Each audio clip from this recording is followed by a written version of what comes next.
Hey everyone, we all think of solar panels as the ultimate symbol of clean energy, right? But are they? I mean, really? Today we're going to dig deep and find out the real story. We're talking about the entire journey, from the moment a panel is made to the day it's installed, to figure out its actual carbon footprint. Okay, so let's just get right to it. Are solar panels truly carbon-free? Well, it's true when that panel is sitting on a roof, soaking up the sun, it's not producing any emissions. That's the promise we all know and love. But that's just a snapshot in time. To get the real picture, we have to rewind the tape and look at what it took to get it there in the first place. And to do that, we have to look at the whole life cycle. Experts call it a life cycle assessment, and it means examining a panel's impact from the moment it's just raw materials in the ground to the day it gets retired. So think about it this way. Every single solar panel starts its life in the red. It has what you could call a carbon debt. That's all the emissions that were created just to make it and ship it to you. The real questions are, how big is that debt? And more importantly, how long does it take for that panel to work it off? So where exactly does this carbon debt come from? Well, let's peel back the layers and look at how these things are actually made. Because spoiler alert, the manufacturing process is where the vast majority of the carbon footprint is hiding. It all kicks off with mining stuff like quartz. That quartz gets refined into super pure silicon. And here's where it gets really energy hungry. They melt that silicon in these crazy hot furnaces. We're talking over 1400 degrees Celsius to create big blocks called ingots. Then they slice those into the super thin wafers that become the heart of the solar cell. After all that, the panels get put together, shipped all over the planet, and finally installed. And when you look at the numbers, it's crystal clear. Manufacturing makes up a whopping 60% of the entire footprint. And a big reason for that is kind of ironic. A lot of the factories making these panels are in places that get their electricity from, well, coal. So in a very real sense, we're using dirty energy to create clean energy tech. Okay, so we've established that every panel starts in the hole, environmentally speaking. But here's where the whole story flips.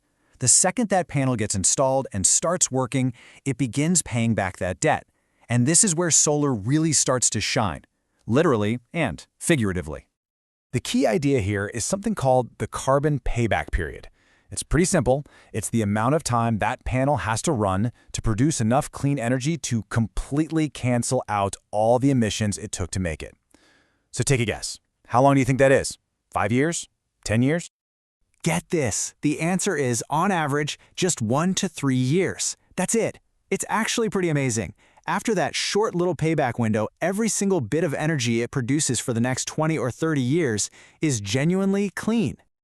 Now, of course, location matters. If you're in a super sunny place like the Middle East, that payback can happen in as little as a year.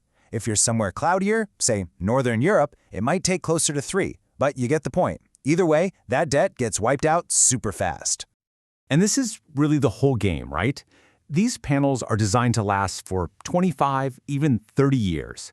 So if it only takes 1 to 3 years to pay off its carbon debt, you're getting more than 2 decades of almost totally emission-free power. The return on that initial carbon investment is just massive. So this all leads to the big showdown. We know solar isn't perfect. It has a footprint. But how does that footprint compare to the old guard, to fossil fuels? Let's put them side by side and see what happens. All right, let's look at the data from the Intergovernmental Panel on Climate Change. For solar power, when you account for its whole life, we're talking about 20 to 50 grams of CO2 equivalent for every kilowatt hour of electricity. Got it? 20 to 50. Remember that number. Okay, now let's look at natural gas. For that same kilowatt hour, a gas plant is putting out 400 to 500 grams. We're already talking about 10 times more emissions than solar. 10 times! And then we have coal, king of the polluters. For that same single kilowatt hour, coal spews out a mind-boggling 800 to 1,000 grams of CO2 equivalent. The numbers are just on a completely different scale. I mean, just look at this. It's not even a fair fight. Even when you count every single emission from making a solar panel, its footprint is just a sliver compared to fossil fuels. It's not a small difference. It's a massive, game-changing one. It's not even in the same league. So the verdict is pretty clear, right? It's a huge win for solar. But the story isn't over, because the people in this industry know it's not perfect yet, and they're working like crazy to fix the remaining problems and make solar even cleaner. And yeah, we should be real about what those challenges are. Big solar farms can take up a ton of space. Some of the materials they need, like silver, are getting harder to come by. And we definitely need a better global plan for recycling all these panels when they're done. These are real issues for sure. But here's the cool part. The industry is already tackling all of this. They're moving factories to places with cleaner power grids.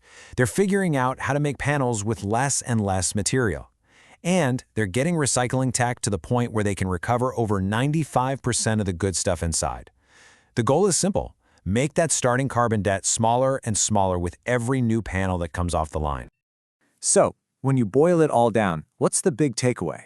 No, solar power isn't perfect. It absolutely has an environmental cost. But when you put it up against the guaranteed damage from fossil fuels, you're left with a pretty stark choice.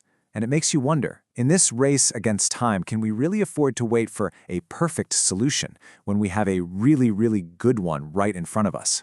Something to think about. Thanks for joining this explainer.